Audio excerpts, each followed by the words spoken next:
So hi, Krystan, and welcome to our talk Hi, about Judy. Bell Let's Talk Day. Just to let people know All who right, we let's are. talk. Just to let people know who we are. I'm Judi Hepner. I'm one of the social workers that is with the Jordan's Principal Program. I'm Krystan O'Rourke, and I'm a counselor with the Jordan's Principal Program. To start off with today, I just want to mention that I think working at St. Amant, we actually have some access to some really good resources that can help us with mental health. And I felt like we should highlight them a little bit. The first one would be the Eap Program, which stands for Employee Assistance Program. And I know you and I have talked about that at times we have made use of that ourselves. And it makes me wonder if people kind of understand what they need to do in order to access it and what happens if you do access it. Anything you want to talk about in terms of your experience? Yeah, so the employee assistance plan that we have, I believe we get, you get a number of sessions per year. So even if you used it last year, you can always use it again this year. And it doesn't always have to be for the same thing. But what you do is you call into the service center to the employee assistance number, and they'll ask you some questions just to try to get you paired up with the right person.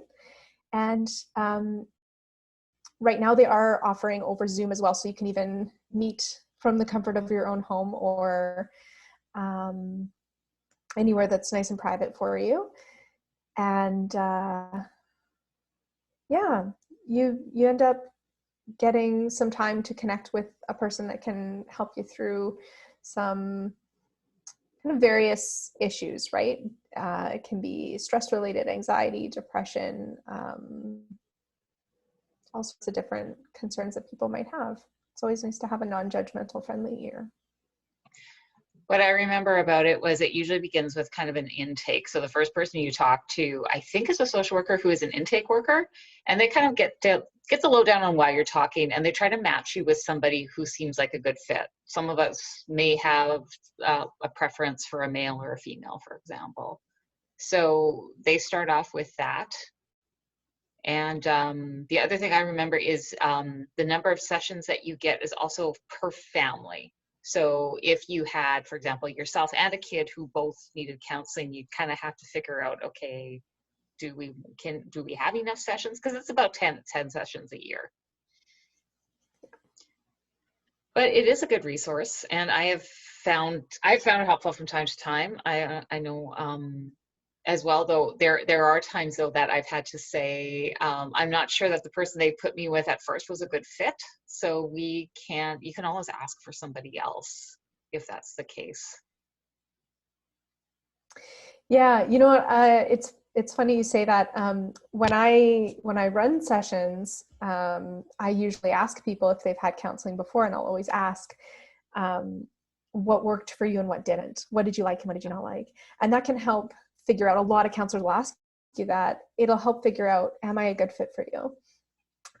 The very first session, you're kind of interviewing them just as much as they're assessing what they can do for you, right? So if it's not a great fit, of course you can always ask and find somebody else. I've had to do the same, Judi. Yeah. One of the times, and then the second time I used it, the person they matched me with was like the perfect match, so it was great. Yeah. Then the other resource that St. Amant started recently is Not Myself Today. And in the last couple of weeks, I've been going through that, and I gotta say, I really love it. There's a lot of great stuff in there. Have you gone through it? What have you found? I really like it. My thing that I like about it is that it's kind of one-stop shop. Like, it's a little bento box of all sorts of different things, right? Yeah. I like setting my mood because I'm one of those people that totally would have had that flip chart of this is my mood today. So I like being able to do that in the beginning. I like that you can get little missions of things to do. There's videos, there's conversation starters, there's facts, there's quizzes, there's kind of a little something for everybody. And things that don't take a ton of your time, but they can have a really big impact. Yeah. When I was on there last, one of my favorite things to do was there's a worksheet called Train Your Brain, and it kind of covers off the same kinds of things I like to talk to my clients about in terms of how our thoughts sometimes are what is spurring us on in some of our negative emotions. So we can actually learn to do some of this for ourselves. So we're actually changing our emotions to something more positive through changing our unrealistic thoughts. So that was something I really got out of it. So besides encouraging people to check out the resources we already had, Bell Let's Talk Day highlights how sometimes mental health is stigmatized. And they talk about 5 different ways that we can address that in our own lives and in our workplaces. The first one they talk about is the language we use. What is your experience with that? How do you find we use language that may actually make it harder for people to talk about mental health if they're struggling with that, if they know somebody who's struggling with that? Yeah. You know me, I'm a bit of a stickler for language sometimes. Yeah. A lot of times people can use words like, oh, that's so crazy, or he or she is crazy. That particular word, I try really hard not to use words like that sort of put mental health in a negative light, where a mental health condition or a mental illness could be a wide range of things, and people aren't their illness and people aren't their symptom, right? Other things like characterizing the weather as bipolar, or I like to eat my peas separate from my carrots, I'm so OCD. That's not actually OCD, and someone who has OCD might could feel offended, but also it almost belittles like a very real thing. So sometimes using a more precise language, like, I'm very particular, I like my carrots separate from my peas, or the weather is unpredictable today. It doesn't necessarily mean that, or using language that means what we say can be really helpful for people to understand what we're saying, but also more sensitive to those of us who may have a symptom or an illness in that way. Yeah, my pet peeve would probably be when people say something's schizophrenic, because before I came to St. Amant, I worked in the mental health field. I worked with people who had schizophrenia, and first of all, usually what they are saying is schizophrenic has nothing whatsoever to do with schizophrenia. And number 2, just knowing, having these relationships with people who have schizophrenia, I don't take it lightly anymore. I just I see them in my mind when I hear those words, and I want to be giving them the respect. And I think in our workplace we want to be able to talk about this because, first of all, some of us are all dealing with are dealing with our own struggles with mental health, so we can feel more comfortable. But a lot of us, even if we don't have a mental health condition ourselves, we know people who do. So it's part about giving respect, I think. Yeah, what I really like too when you said that is you mentioned people with schizophrenia, not a schizophrenic person, which we wouldn't say. It's always when we use our language, we also want to use person first base, because they're a person before a person who happens to have a diagnosis, and not everyone who has schizophrenia or bipolar or depression or anxiety is going to act always the same. Everyone's going to be just a little bit different because we're all a little bit different. So true. The next point that Bell talks about is to be educating ourselves about what mental health is all about. I'm going to try sharing my screen in terms of a graph a coworker sent to us. And is that on yours now? Yeah? Okay. So, yes, I can see it. okay, Yeah. so what I love about this is that a lot of us think about mental health in terms of, do we have a mental health condition? And mental health is so much more than that.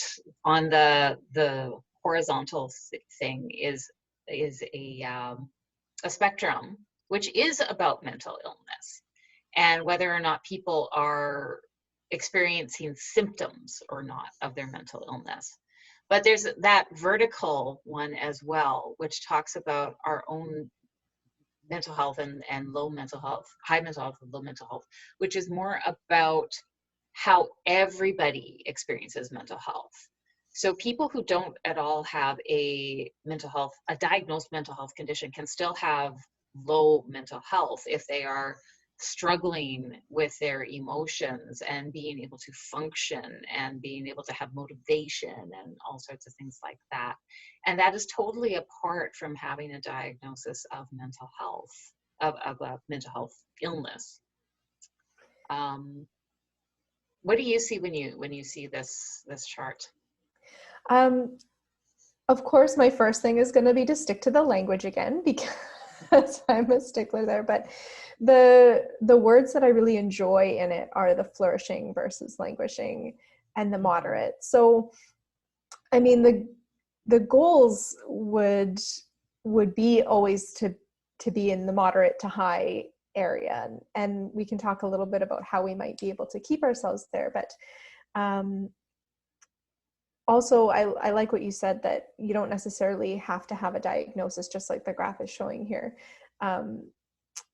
to be struggling with a situation or an emotion, or to need to reach out and connect with someone in order to get back into that flourishing state. And to also know that people can sometimes continue to experience the symptoms of their mental health condition without necessarily languishing in it. I remember meeting a man who had schizophrenia and still experienced, for example, auditory hallucinations, but he had learned how to deal with them. He would actually ask people around him, "Did you just hear that?" And so he would be able to figure out what of what he was hearing was a hallucination and what was in reality. And so he had developed skills to deal with his mental illness, and he was actually flourishing through it. And that's not uncommon. In fact, that's the norm. Most people recover from mental illness, even if it means that they are still experiencing some symptoms. They're usually able to live good lives through it. Yeah. Another what we see point, on TV isn't always true, hey? yeah, this is true. Yeah. Another point that the Bell Let's Talk makes is that simply being kind is an important part of how we break stigma around this. The first thing I think of when I hear that, though, is actually, are we being kind to ourselves? Because sometimes in our own minds, we are much rougher with ourselves than we are with other people. And one of the things I liked actually on the Not Myself Today website as well was it talks about self-care. You and I have talked about self-care and that it's not always what people think it is. Tell me your thoughts on that.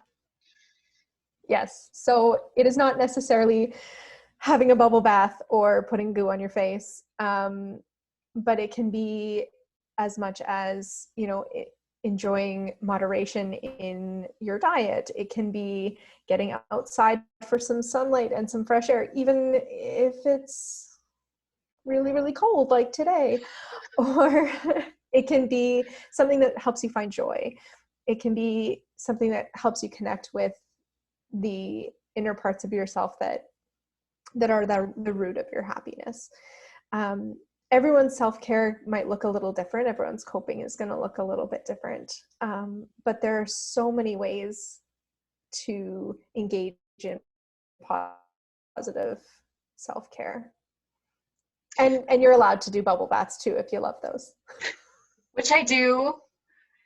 During COVID, what have you found to be really important for your own self-care?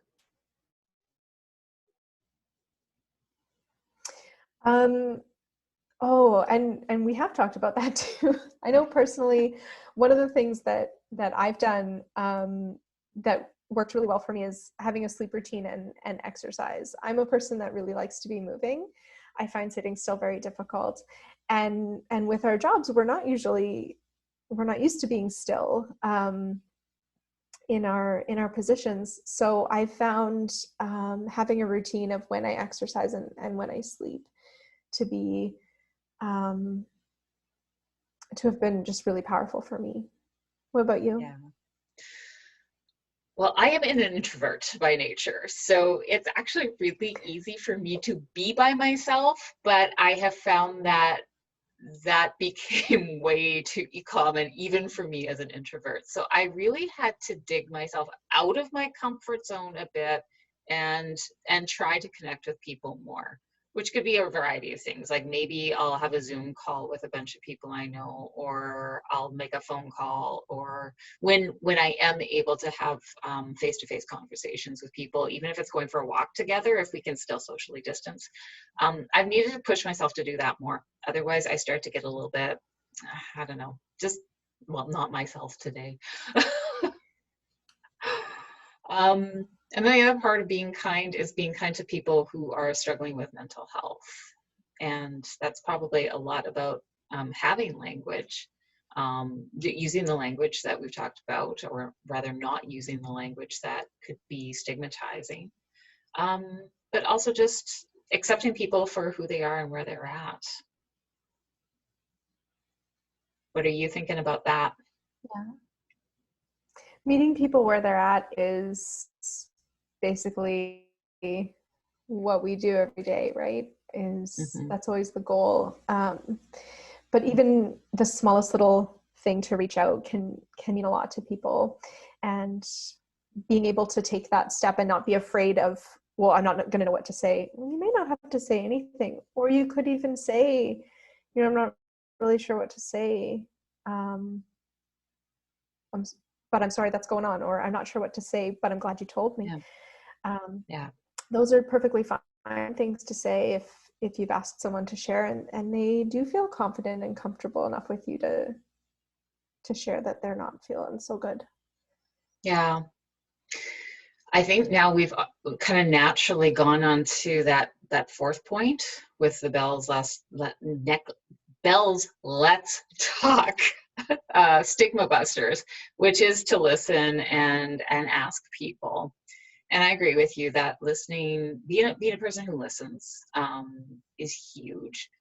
I know when I really think back a lot on this when my dad died, and how important it was to me to have people ask me about how I was doing and things like that. And it totally wasn't about anybody could fix me. Nobody could fix the grief that I was feeling. But what they could do was make sure that I wasn't also going through it alone as I was dealing with that stuff. So, as I say, I go back to that experience a lot to remind myself that, okay, that's what I can give to other people, not to fix where they're at, but just to help them not be alone in that experience. And then Yeah, there was a oh, oh, there was a cartoon I used to watch, and I'm not going to tell you how old I was when I watched it because I was very old.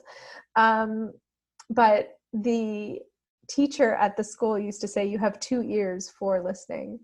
Um, and I know, I can't remember where I've heard this before, but it's not me that started it, but you have 2 ears and one mouth, and it's not a coincidence. listen more than you talk. But Listen more fifth than you talk. point, do talk about it.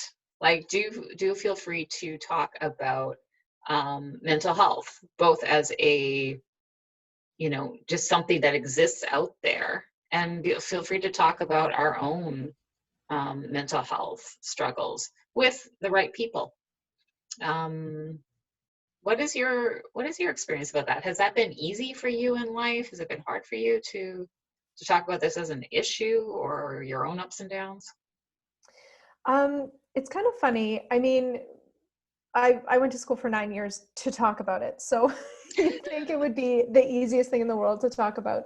And it's not usually super difficult for me. Um, Partly because of that, because it is what I do. And I do come from a background of being sort of allowed to talk about that sort of thing.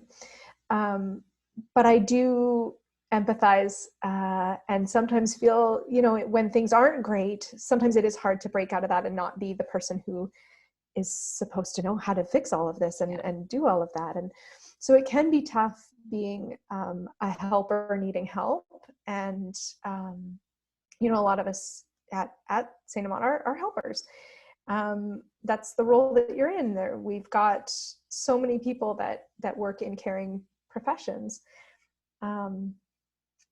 So it can be tough to be the person that needs care. Yeah. What about you? Have you ever found difficulty in talking? You know, a few years ago, I saw a study that talked specifically about my cultural group and the perceptions that people had about mental illness, and it was largely negative. People saw it as something that was kind of like a moral or a spiritual failing on their part if somebody was struggling with a mental illness. So it's not something I came out of naturally. It was more something because of my education and things like that I started to experience an acceptance with the fact that I too could experience negative emotions that were overwhelming that I might need help with. So I don't think it is something that we all come to naturally, and sometimes we are even in cultural groups, faith groups, all sorts of things, family groups, which don't really talk about this thing. So sometimes we have to look to find those people that are safe. And that's another reason why doing something like going to employment assistance program can be helpful. Well, anything else that we want to say before we wrap it up here? I don't know, it was really great being able to talk to you a little bit more about mental health and kind of our own experiences and things like that. I know I could talk about it for a year and a half straight and never be done.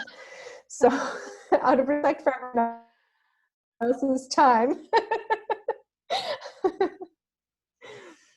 I may not ask you too many more questions, but Okay. I'm really grateful that we were able to have this talk today. I am too. And yeah, it was just really encouraging people, again, take note of those resources. A number to find employment assistance program is right on the card that they mail out to you. And let's all be a part of breaking the stigma, and have a great Bell's Let's Talk Day.